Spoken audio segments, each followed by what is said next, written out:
ನಮಸ್ಕಾರ ವೀಕ್ಷಕರೇ, JBM ಟಿವಿಗೆ ಸ್ವಾಗತ. ನಾನು ವೀರೇಶ್ ಬಳಿಗೇರ್. ಲೋಕಸಭಾ ಚುನಾವಣೆ ಅಖಾಡ ರಂಗೇರುತ್ತಿದ್ದಂತೆ ರಾಮದುರ್ಗ ಮತಕ್ಷೇತ್ರದ ವ್ಯಾಪ್ತಿಗೆ ಇಂದು ಬಿಜೆಪಿ ಅಧಿಕೃತ ಅಭ್ಯರ್ಥಿಯಾದ ಜಗದೀಶ್ ಶೆಟ್ಟರ್ ಅವರು ರಾಮದುರ್ಗ ತಾಲೂಕಿನ ಸುಕ್ಷೇತ್ರವಾದ ಗೊಡಚಿ ವೀರಭದ್ರೇಶ್ವರನ ಆಶೀರ್ವಾದ ಪಡೆಯುವ ಮೂಲಕ ರಾಮದುರ್ಗ ಮತಕ್ಷೇತ್ರದ ಎಲ್ಲ ನಾಯಕರುಗಳನ್ನು ಭೇಟಿಯಾಗಿ ತಮ್ಮ ಮತಬೇಟೆಯನ್ನು ಆರಂಭಿಸಿದ್ದಾರೆ. ಬನ್ನಿ ಚಾಲನೆಯನ್ನ ನೀಡಲಿಕ್ಕೆ ಬಂದಂತ ನಮ್ಮ ಬೆಳಗಾವಿ ಲೋಕಸಭಾ ಅಭ್ಯರ್ಥಿಯಾದಂಥ ಸನ್ಮಾನ್ಯ ಶ್ರೀ ಜಗದೀಶ್ ಶೆಟ್ಟರ್ ಅವರನ್ನ ರಾಮದುರ್ಗ ಮತಕ್ಷೇತ್ರದ ಜನತೆಯ ಪರವಾಗಿ ಹಾಗೂ ಜನತಾದಳ ಅವರ ಎಲ್ಲ ಅಧ್ಯಕ್ಷ ಮತ್ತು ಕಾರ್ಯಕರ್ತರ ಪರವಾಗಿ ಅವರನ್ನು ಹೃತ್ಪೂರ್ವಕವಾದಂಥ ಸ್ವಾಗತವನ್ನು ಕೊಡ್ತಾ ಇದ್ದೇನೆ ಬಂಧುಗಳೇ.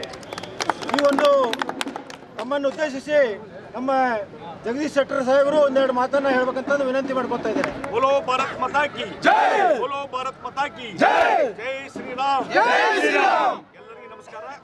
ಇವತ್ತೇನೋ ಭಾರತೀಯ ಜನತಾ ಪಾರ್ಟಿ ಮತ್ತು JDS ಅಲೈನ್ಸ್ ಏನಾಗಿದೆ, NDA ಒಕ್ಕೂಟದ ಇವತ್ತು ಅಭ್ಯರ್ಥಿಯಾಗಿ ಇವತ್ತು ನಾನು ಇಡೀ ಬೆಳಗಾವಿ ಜಿಲ್ಲೆಯಲ್ಲಿ ಎಲ್ಲ ಕಡೆ ಪ್ರವಾಸ ಮಾಡ್ತಾ ಇದ್ದೇನೆ. ಇವತ್ತು ರಾಮದುರ್ಗ ವಿಧಾನಸಭಾ ಕ್ಷೇತ್ರಕ್ಕೆ ಇವತ್ತು ಬಂದಿದ್ದೇನೆ. ಒಂದು ಆಶೀರ್ವಾದ ತೆಗೆದುಕೊಂಡು ಇವತ್ತು ಇನ್ನೂ ಹಲವಾರು ದೇವಸ್ಥಾನಗಳ ಮಠಗಳಿಗೆ ಭೇಟಿ ಕೊಡುವಂಥದ್ದು, ಗುರುಗಳ ಆಶೀರ್ವಾದ ತೆಗೆದುಕೊಳ್ಳುವಂಥದ್ದು ಮತ್ತು ಪ್ರಮುಖರಿಗೆ ಭೇಟಿಯಾಗುವಂಥದ್ದು ಈ ಕಾರ್ಯಕ್ರಮ ಇವತ್ತು ಸಾಯಂಕಾಲವರೆಗೆ ನಡೆಯುವಂಥದ್ದು. ಮತ್ತು ಇದರ ಮುಖಾಂತರ ಇವತ್ತು ರಾಮದುರ್ಗ ಈಗ ಕಳೆದ ಒಂದು ವಾರದಿಂದ ನನಗೆ ಫೋನ್ ಬರ್ತಿತ್ತು, ರಾಮದುರ್ಗ ವಿಧಾನಸಭಾ ಕ್ಷೇತ್ರಕ್ಕೆ ಯಾವಾಗ ಬರ್ತೀನಿ ಅಂತೇಳಿ. ನಾನು ಇವತ್ತು ಬರ್ತೀನಿ, ಎಲ್ಲರೂ ಕೂಡಿ ವಿಶ್ವಾಸ ತಗೊಂಡು ಒಗ್ಗಟ್ಟಿನಿಂದ ಕೆಲಸ ಮಾಡೋದು ಅಂತ ಹೇಳಿದ್ದೀನಿ. ಅದಕ್ಕಾಗಿ ಇವತ್ತು ನಮ್ಮೆಲ್ಲರ ಗುರಿ ದೇಶದಲ್ಲಿ ನರೇಂದ್ರ ಮೋದಿಯವರು 10 ವರ್ಷ ಉತ್ತಮವಾದಂಥ ಸರ್ಕಾರವನ್ನು ಕೊಟ್ಟಿದ್ದಾರೆ. ಒಂದು ಕಳಂಕರಹಿತವಾದಂಥ ಒಂದು ಕ್ಲೀನ್ ಇಮೇಜ್ ಇರುವಂಥ ಸರ್ಕಾರವನ್ನು ಮೋದಿಜಿ ಕೊಟ್ಟಿದ್ದಾರೆ. ಇವತ್ತು ಇಡೀ ದೇಶದ 140 ಕೋಟಿ ಜನ ಬಯಸ್ತಾ ಇದ್ದಾರೆ ನರೇಂದ್ರ ಮೋದಿಯವರು ಮತ್ತೊಂದು ಸಾರಿ ಪ್ರಧಾನಮಂತ್ರಿ ಆಗಬೇಕು ಅಂತೇಳಿ. ಅದಕ್ಕೆ ಆ ಆಸೆಗೆ ಒಂದು ಪೂರಕವಾಗಿ ಇವತ್ತು ಎಲ್ಲ ಕಡೆ ಒಂದು ವಾತಾವರಣ ನಿರ್ಮಾಣ ಆಗಿದೆ.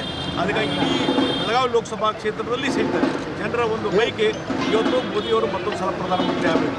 ಅದಕ್ಕಾಗಿ ಅವರ ಪ್ರತಿನಿಧಿಯಾಗಿ ಜಗದೀಶ್ ಶೆಟ್ಟರು ಇವತ್ತು ನಿಮ್ಮ ಅಭ್ಯರ್ಥಿಯಾಗಿ ನಿಂತಿದ್ದಾರೆ, ನರೇಂದ್ರ ಮೋದಿಯವರ ಅಭ್ಯರ್ಥಿಯಾಗಿ ನಿಂತಿದ್ದಾರೆ.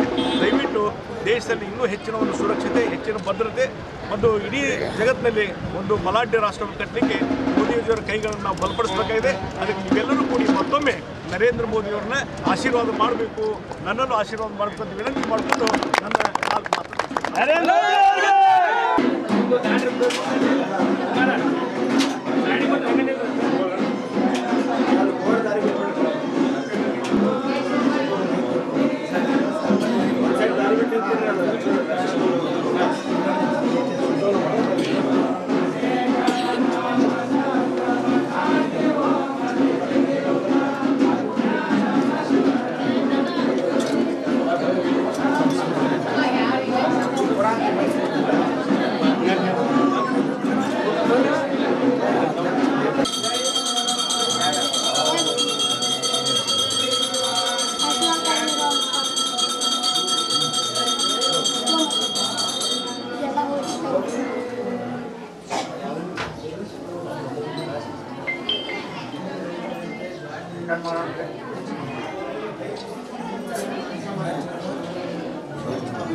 ಪ್ರಕಾಶನ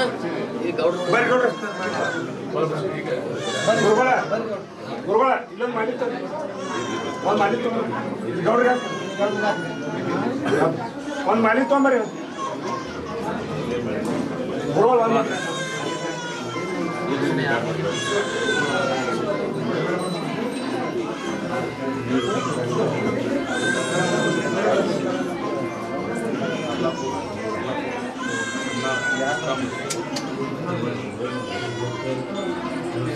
ಗೌಡ್ರಿ